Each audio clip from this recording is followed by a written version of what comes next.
तो यहाँ पर हेनरी अपने भाई के बारे में बता रहा है और उसके भाई का नाम है जॉन।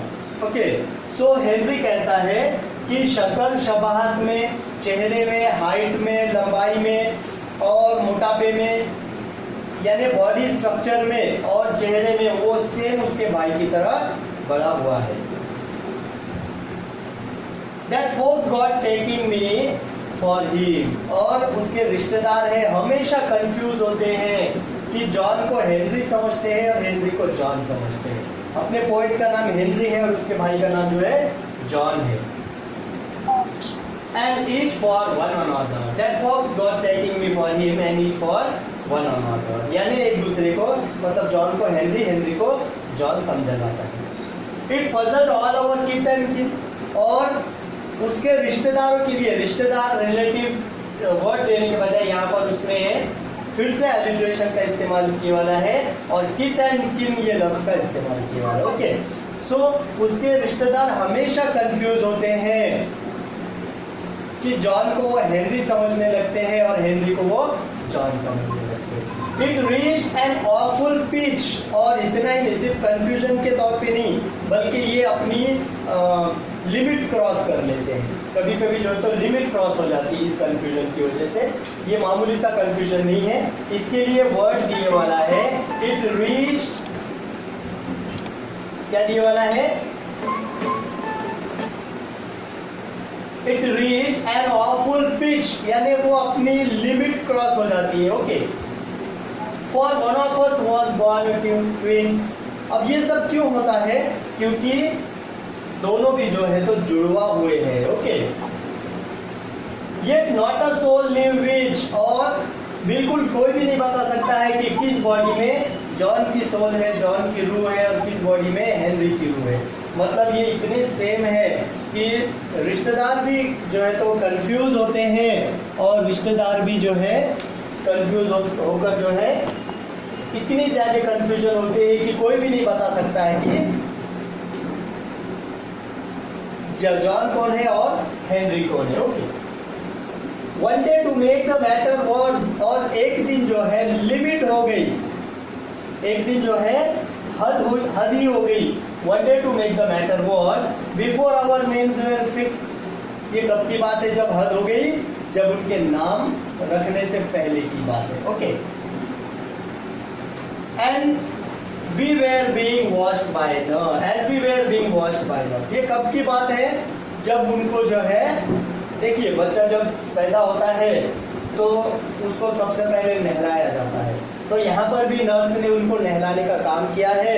लेकिन यहाँ पर चूंकि दोनों जुड़वा है, इस वजह से एक छोटी सी कंफ्यूजन हुई है कि अपना जो पोएट है हेनरी, नर्स ने दो बार उसको ही नहलाया। मतलब पहले हेनरी को ले जाकर नहलाया गया और उसके बाद उसको लाकर रखा गया। हो सकता है नर्स फिर से पानी रखने गई होगी और बाद में वापस आई और इस दफा जॉन को उठाना था, लेकिन गलती से उसने हेनरी को ही उठा दिया। ओके, और डबल से हेनरी को ही नहलाया गया। देखिए छोटा सा बच्चा है, दो बार नहलाया गया उसको, तो कितना उसके ऊपर सजा ही समझो ना। फन क्रिएट हो रहा है या नहीं? बिल्कुल एकदम फनी पोएम है। ऐसा हो सकता है क्या? लेकिन यहाँ पर हाइपरबोलिक स्टेटमेंट यूज करके जो है पोएम ने बड़ी ही फनी पोएम का क्रिएट किया है। Okay, now and thus you see by fate's decree or rather nurse's will। अब ये क्या था? हो सकता है हेनरी का बदनसीबी ही समझो, फेट्स डिक्री, या फिर वो नर्स का कंफ्यूजन। ओके, कि हेनरी को जो है दो बार नहलाना पड़ा। Okay, my brother John got Christian me and I got Christian him. और ये कंफ्यूजन बस पैदा होते बराबर ही हुआ और खत्म हुआ, ऐसा बिल्कुल भी नहीं है। अब वो कंफ्यूजन आगे जारी रहा और जब इनके नाम रखे गए तो पहले डिसाइड किया गया था कि इस बच्चे का नाम जॉन रखा जाएगा और वो दूसरे बच्चे का नाम हेनरी रखा जाएगा। लेकिन हुआ ऐसा कि हेनरी का नाम जॉन रखा गया, जॉन का नाम हेनरी रखा। हंसी आ रही कि नहीं?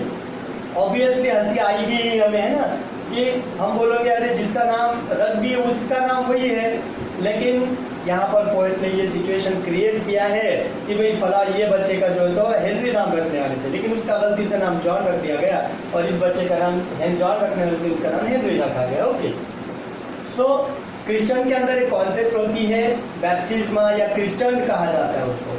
तो जब नाम रखने की जो रिवाज होती है उसको क्रिश्चियन कहा जाता है। तो जब क्रिश्चियन कर रहे थे इनको तो क्या हुआ, हेनरी का नाम जॉन को गया, जॉन का नाम हेनरी को गया। This fatal likeness even lost my footstep when at school। और सिर्फ बचपन में ही ये कंफ्यूजन खत्म हुआ ऐसा नहीं है, और जब ये लोग स्कूल गए तो स्कूल में भी वो कंफ्यूजन जारी रहा। क्या कंफ्यूजन जारी रहा देखिए, My footsteps at school and I was always getting flogged for John turned out a fool। Confusion क्या रहा कि जॉन जो है तो बेवकूफ़ी करता रहा और उसके दोस्त जॉन हेनरी को जॉन समझ के पीटते रहे। स्कूल के अंदर जो है जॉन होमवर्क नहीं करता था तो मैडम क्या करते थे, हेनरी का होमवर्क चेक करते थे, और जब जॉन की बारी आती थी तो गलती से मैडम जो है तो हेनरी को ही पीट देते थे कि तूने होमवर्क नहीं किया है ना। इस तरह स्कूल के लाइफ में भी ये कंफ्यूजन जारी रहा। I put this question hopelessly to everyone I meet. What would you do if you were me to prove that you were you? अब यहाँ पर बड़ा ही फनी क्वेश्चन हेनरी अपने रिश्तेदारों से, अपने जान पहचान के लोगों से जो भी कंफ्यूज होते हैं उनसे एक सवाल करता है कि तुम पर क्या बीतेगी जब तुम्हें साबित करना पड़ेगा कि तुम हो, है ना। अपन ही है ये साबित करने की नौबत आएगी तो कितना फनी सिचुएशन हो जाएगी। तो यहाँ पर जॉन इस तरह से कहता है। ओके, नाउ लास्ट स्टांजा में देखिए। अब देखो जब वो पैदा हुए, जब नहलाने की बारी आई तब भी जो है तो हेनरी को सजा मिली। ओके, हेनरी को ही तो बेचारे को सजा मिली, 2 बार नहलाना पड़ा उसको। आफ्टर दैट जब नाम रखने की बारी आई तो हेनरी का नाम जॉन रखना था, जॉन का नाम हेनरी रखना था, लेकिन गलती हो गई, इसका नाम उसको गया, उसका नाम इसको गया। क्रिश्चियन में भी गलती हुई। जब ये स्कूल पहुंचे तो स्कूल लाइफ में भी इनको जो है तो कंफ्यूजन हुआ और इसकी सजा, जॉन तो बेवकूफ था, इसकी सजा जो है तो हेनरी को मिली। आफ्टर दैट लास्ट स्टांजा में क्या कहता है देखिए, our close resemblance turn the tide. और इतना ही नहीं, जो दोनों की सेम शबात है वो सेम शबात ने तूफान खड़ा कर दिया। क्या तूफान खड़ा कर दिया देखिए, ऑफ माई डोमेस्टिक लाइफ, उसके घरेलू जिंदगी में तूफान खड़ा कर दिया। यानी उसकी मैरिज लाइफ जो होती है, डोमेस्टिक लाइफ जो होती है, वो जिंदगी में भी तूफान खड़ा कर दिया। For somehow my intended bride became my brother's wife. अब बेचारे हेनरी ने जो एक लड़की पसंद की थी और डिसाइड किया था कि मेरी शादी उससे होगी, लेकिन जो है रिश्तेदारों ने इतना कंफ्यूज हुए कि शादी के दिन हेनरी के बजाय जॉन को उठा के शादी के मंडप में बिठा दिया, हेनरी समझ के। यानी कंफ्यूजन डोमेस्टिक लाइफ में भी हुआ, जिसके साथ इसकी शादी होने वाली थी उसके भाई की शादी होगी। ये क्यों हुआ? क्योंकि क्लोज रिजेम्बलेंस। हंसी आ रही कि नहीं? ऑब्वियसली हंसी आ रही है ना, क्योंकि पोएट ही ये फनी है, फनी सिचुएशन में ये क्रिएट की गई है। अब देखिए बेचारा हेनरी कितनी सजा पा रहा है। उसने नर्स ने 2 बार नहलाई, उसके बाद नाम रखने में कंफ्यूजन हुआ, उसके बाद स्कूल में कंफ्यूजन हुआ, और ये कंफ्यूजन यही रुकना था क्या? उसके डोमेस्टिक लाइफ में भी ये कंफ्यूजन जारी रहा और बेचारा हर बार हेनरी ही पिसता रहा। ओके, तो अब देखिए हर एक का दिन आता है तो शायद हेनरी भी ऐसा कुछ करता होगा। देखेंगे हम। For somehow my intended bride became my brother's wife. In short, year after year, the same absurd mistakes went on। और आगे ये कहता है कि इस तरह की गलतियां हर साल बढ़ती ही जा रही थी। इसका मतलब क्या है कि उसके बेटे जो है तो पापा को चाचा बोलने लगे, चाचा को पापा बोलने लगे, ये भी कंफ्यूजन होने लगा, है ना। यहाँ पर भले वो लफ्ज इस्तेमाल नहीं किया, लेकिन इस जुमले में उसने बता दिया कि in short year after year the same absurd mistakes went on. साल दर साल ये गलती जारी रही। ओके, अब ये तो हेनरी की बारी थी कि हेनरी अभी तक पनिश्ड होता रहा। अब जॉन की बारी है। अब हेनरी क्या करता है, जॉन को पनिश करता है ना। अब क्या होता है देखिए, एंड व्हेन आई डाइड, देखिए बड़ा ही फनी सिचुएशन आपको नजर आएगा। फनी माहौल क्रिएट करके जो है तो पोएम ने यहाँ पर बड़ा हंसाया है। और पोएट अपना हेनरी कहता है कि जब मैं मरा, एंड व्हेन आई डाइड, जब मैं मरा, द नेबर्स केम, तो पड़ोसी आए, एंड बरीड ब्रदर जॉन, और उन्होंने क्या करे, जॉन सो रहा था, हेनरी मर चुका था, लेकिन पड़ोसियों ने क्या करे, जॉन को उठाए और जॉन को ले जाके दफना दिया। और यहाँ पर अपनी पोएम जो तो एंड होती है। लास्ट की सिचुएशन बड़ी ही फनी है कि हेनरी कहता है कि जब मैं मरा तो पड़ोसी आए और कंफ्यूजन में जॉन को ही, क्योंकि दोनों सेम दिखाई दे रहे थे, तो कंफ्यूजन में जॉन को ही उन्होंने ले जाके दफना दिए। इस तरह से यहाँ पर जो भाई बिल्कुल सजा पाता रहा बचपन से लेकर लास्ट तक, तो उसने आखिर अपना बदला ले लिया। तो इस पोएम के अंदर अगर आप क्रिटिसिज्म करोगे, तो अगर इसको नेट पे भी सर्च करना, मैं जो बोल रहा हूँ, तो इसके अंदर एक भाई का, देखिए भाई का बदला भी बताया गया है।